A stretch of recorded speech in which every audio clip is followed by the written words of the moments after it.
Guys, welcome back. I'm Paco, and you're watching Bad Witch Books. Hey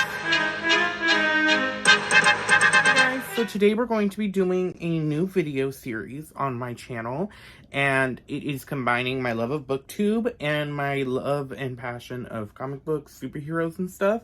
I got this amazing idea from Helen, and then Princess helped me out too. But it is, if you like this trope, try out this comic book series. So it's kind of like a recommendation series. So I have 4 books for you so 4 tropes and 4 books for it. So the first one we're going to do is a book I don't own yet. I ordered it and it's on the way, but I don't own it yet, and I wanted to get this video out this week. But that will be, the trope is going to be Descend into Darkness. And I thought, what better book to do for Descend into Darkness than the iconic X-Men story, The Dark Phoenix Saga. So it'll be right here. Doom. I'm pretty sure most people know about this, like, at least the basic plot of it, because there were 2, like, failed movie attempts at the Dark Phoenix Saga. I do think if you want a decent adaptation, check out X-Men, the animated series version of this story is, like, the most accurate if you're going to do, that. But let's get to the plot of it. The plot of X-Men The Dark Phoenix Saga by writer Chris Claremont is the sequel to the Phoenix Saga, in which Jean Grey, when the X-Men are on this spaceship and they are going to need to land the spaceship, and Jean Grey is the only one who could do it because she gets to, like, use their telepathic powers from the pilot, and she sends everybody to the area, to, like, the safe spot of the ship because of the radiation levels of the ship. She, like, creates a telekinetic shield around her so she could pilot it, because I guess the rest of the ship doesn't have, like, the whole, like, shielding for the radiation. So she, like, flies the plane into the bay, and she dies and comes out again of the water as Phoenix in this iconic photo here. And so this takes place after that, after she, like, saves the universe or whatever as the Phoenix. In this story, which introduces us to 2 iconic X-Men, well, 3 actually, introduces us to Dazzler, Emma Frost, my favorite X-Men, and Kitty Pryde. In this comic, Jean is already kind of proving to have darker elements to her. Like, she is, like, mentally not asking permission before she, like, goes inside someone's mind. Like, at one point, she completely changes a person's, like, mental thing about, like, he's like, I don't want to do this, and then she, like, makes it, she's like, oh, I wanted it to be, like, I didn't want to hear all this shit, I just wanted it to be done with, so I, like, changed his mind myself. And so she's already got, like, these darker elements. Like, in the first part of the story, which is not technically the Dark Phoenix Saga, but it's where Kitty Pryde gets introduced, and Emma Frost and the Hellfire Club, which the Hellfire Club is the villains of the Dark Phoenix Saga, at least the first part. She like, basically kills Emma Frost in a battle. Like, this is not technically part of the Dark Phoenix storyline, which is why I'm not spoiling it, which is what I like about the Dark Phoenix storyline, is that it is not what some adaptations will think. Jean gets possessed by this entity and goes evil. It's like Jean already has these tendencies in her, and it's just the power of the Phoenix amplifies everything about Jean, in my opinion, is how I'm taking the story. But you then get the Hellfire Club basically tries to mind control Jean, and that unlocks the Dark Phoenix. They mind control her, she breaks free, and that's what unlocks the Dark Phoenix. So, like, and then you get that saga. So I highly recommend. The art's amazing. It's a really good story. It's classic X-Men 80s. Like, this is one of the most iconic Marvel stories. Okay, so the next trope we got, or theme, trope, is we are going to go with, like, it's a combination of anti-heroes, girl gangs, and, like, and female friendships. In that, we're going to DC for Gotham City Sirens by Paul Dini. Paul Dini is the writer, and then these are the artists on here, if you can read it. But this takes place after Batman has died in the Final Crisis. I believe this takes place after Final Crisis. So Batman has died, and Nightwing, who is Robin, the original Robin, is now taking the mantle of Batman.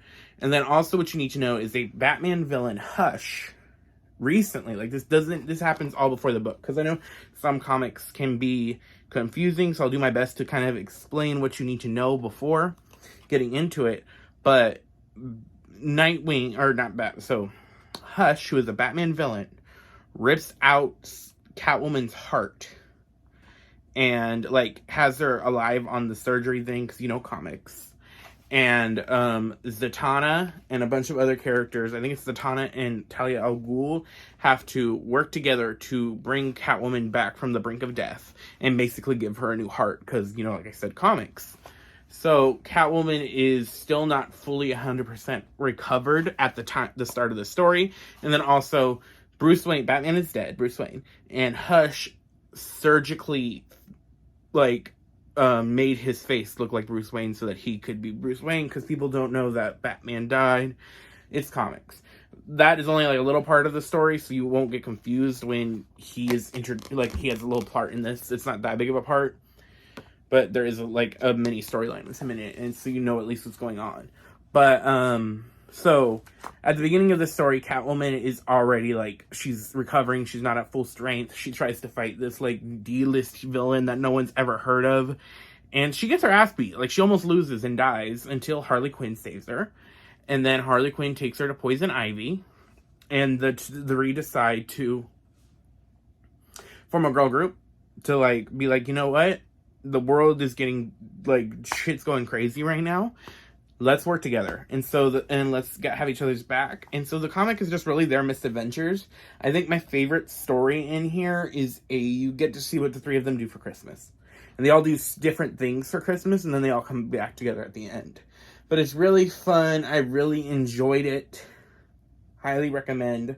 I haven't read the second book. This is book 1, which takes issues. It's a bind up, so I forget how many issues it is, but I really enjoyed it. And this is the beginning, not beginning, because Harley and Ivy have always been very from the beginning their relationship has been there, but this is a really cute girl group.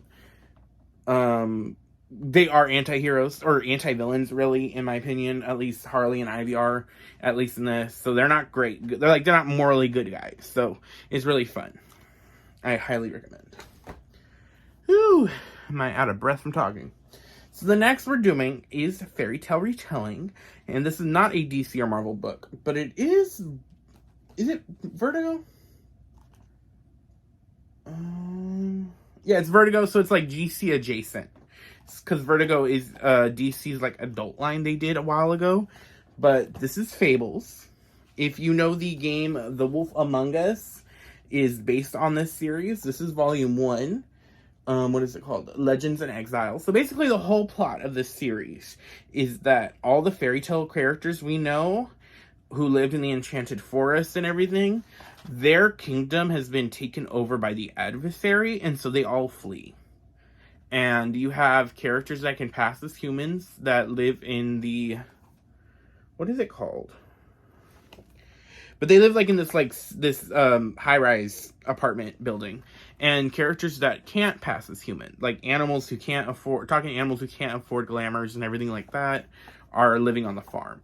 And this series starts up where you have Bigsby Wolf, who is the big bad wolf, as the sheriff, and Deputy Mayor Snow White are trying to get to the investigation of who killed Rose Red, who is Snow White's sister. That is the first arc in this series, and it introduces you to Boy Blue, Prince Charming, who is a womanizing whore, and other things. And you slowly get throughout the series. I read up to volume 4, I think, and I really enjoyed it. And you slowly get the plot of the adversary as you go on. I know volume 2 is Animal Farm, where you get a revolution at the farm because they're we're tired of having to live by your guys' rules, and it's a lot of fun. I'm enjoyed so far what I've read. I do plan to continue with this series more. I've heard nothing but great things about this series. And if you like fairy tales reconstructed, check it out. It is really fun. The art's good. It's got this this arc and this first arc especially is a murder mystery as well. So I suggest checking it out. Okay, time for the last book in this series, because this is going to be part 1. I'm going to try to continue the series. I have fun picking out the books. Like, I had to reread Dark Phoenix Saga. Well, not technically read it for the first time, even though I, like, grew up watching the X-Men cartoons. But that is here and there. But here we are. The next trope is Fish Out of Water. Helen suggested this one for me, because I was, like, having trouble coming up with tropes. But, Fish Out of Water, a character entering a new setting, kind of that. And my thought was that, of course, was Wonder Woman, Volume 1 by George Perez. If you want a more... This is, like, the 80s run of Wonder Woman.